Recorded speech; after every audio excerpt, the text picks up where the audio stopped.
நீங்கள் எல்லாரும் கரெக்டாக டயட்டை ஃபாலோ பண்ணிவிட்டு ரெகுலராக கமெண்ட் பண்ணிட்டு இருக்கீங்க. ஸோ இதை பார்க்கவே எனக்கு ரொம்ப ஹாப்பியாக இருக்குது. ஸோ இன்றைக்கி வெயிட் லாஸ் சேலஞ்சு டே 5ல் என்ன மாதிரி ஃபுட்டெலாம் எடுக்கலாம் அப்படிங்க நான் சொல்கிறேன். அதுக்கு முன்னாடி நேற்று என்ன மாதிரி ஃபுட்டெல்லாம் நீங்கள் சாப்பிட்டீங்க, என்ன மாதிரி ஆக்டிவிட்டிலாம் பண்ணீங்க அப்படிங்கிறதையும் நீங்கள் ஷேர் பண்ணுங்கள். ஸோ உங்களுக்கே தெரியும், நான் எல்லாத்துக்கும் முடிஞ்ச அளவுக்கு ரீப்ளே பண்ணிகிட்ருக்கேன்.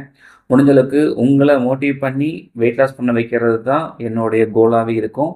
நீங்கள் மட்டும் வெயிட் லாஸ் பண்ணால் பத்தாதுங்க. ஸோ உங்கள் கூட இருக்கிறவங்களுக்கும் நீங்களே கொஞ்சம் ஹெல்ப் பண்ணி, முடிஞ்ச அளவுக்கு கமெண்ட் பண்ணி, கொஞ்சம் சப்போர்ட் பண்ணி ஹெல்ப் பண்ணீங்க அப்படின்னா, உங்களுக்குள்ளேயே ஒரு டீம் மாதிரி எல்லோரும் சேர்ந்து வெயிட் லாஸ் பண்ணலாம். ஏன்னா because we are zero sugar family. So வீடியோவுக்கு லைக் பண்ணிக்கிங்க. சரி வாங்க, வெயிட் லாஸ் சேலஞ்சு டே 5ல் என்ன மாதிரி ஃபுட்டெல்லாம் எடுக்கலாம் அப்படிங்கிறத பற்றி டீட்டெயிலாக சொல்கிறேன்.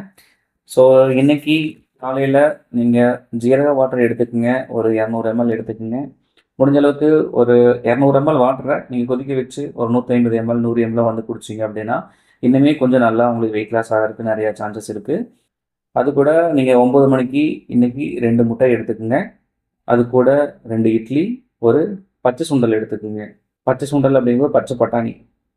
ஸோ அது மாதிரி 2 இட்லி, பச்சை பட்டாணி, ஒரு முட்டை எடுத்துக்கோங்க. இல்லை எனக்கு இட்லி வேணாம், பச்சை பட்டாணியும் ப்ளஸ் ஒரு முட்டையும் மட்டுமே நான் சாப்பிட்டுக்கிறேன் அப்படின்னாலும் தாராளமாக நீங்கள் சாப்பிடலாம். இட்லி மட்டும் நீங்கள் தனியாக சாப்பிட வேண்டாம், மற்ற ரெண்டையும் சேர்த்து தான் நீங்கள் சாப்பிட்ணும். அது கூட வெஜிடேரியன் என்ன மாதிரி ஃபுட் எடுக்கலாம்னா 2 இட்லி எடுத்துக்கங்க. அது கூட பச்சை சுண்டல் நீங்கள் ஒரு கப்பு சேர்த்து கொஞ்சம் எக்ஸ்ட்ராவே சாப்பிடுங்க. அப்புறம் 11 மணி டைமில் மோர் 200 ml எடுத்துக்கோங்க. ஸோ மோர் வந்து எல்லாருக்குமே அவைலபிளாக கிடைக்கும். அதுக்கப்புறம் மதிய லஞ்சுக்கு சாதம் 100 கிராம் எடுங்க. அது கூட பீக்கங்காய் பொரியல் அது 200 கிராம் எடுத்துக்கோங்க. நான் முன்னாடியே சொன்ன மாதிரி பீக்கங்காய் பொரியல் தான் சாப்பிடணும்னு அவசியம் கிடையாது. சப்போஸ் கிடைக்கல அப்படிங்கும்போது என்ன காய்கறிகள் உங்களுக்கு அவைலபிளாக இருக்கோ அதை நீங்கள் சாப்பிடுங்க, ஒன்றும் பிரச்சனை இல்லை. அடுத்தது வெஜிடேரியனுக்கும் சேம் அதே தான், சாதம் ப்ளஸ் பீக்கங்காய் பொரியல். இந்த 4 மணிக்கு வந்து இன்றைக்கி இஞ்சி டீ குடிங்க.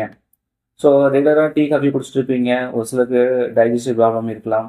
ஸோ அவங்க என்ன பண்ணலாம்னா இஞ்சி டீ குடிக்கலாம். சர்க்கரையை முடிஞ்ச அளவுக்கு குறைவாக யூஸ் பண்ணுங்கள். முடிஞ்ச அளவுக்கு வெள்ளை சர்க்கரை வேண்டாம். கரும்பு சர்க்கரை கிடைச்சதுன்னா அதுவும் சாப்பிடுங்க. அதுவும் குறைவாக சேர்த்துக்கிறது ரொம்ப நல்லது. அதுக்கப்புறம் இரவு 7 மணிக்கு நம்ம என்ன மாதிரி ஃபுட் எடுக்கலாம்னா பச்சை பயிறு தோசை எடுத்துக்கலாம்.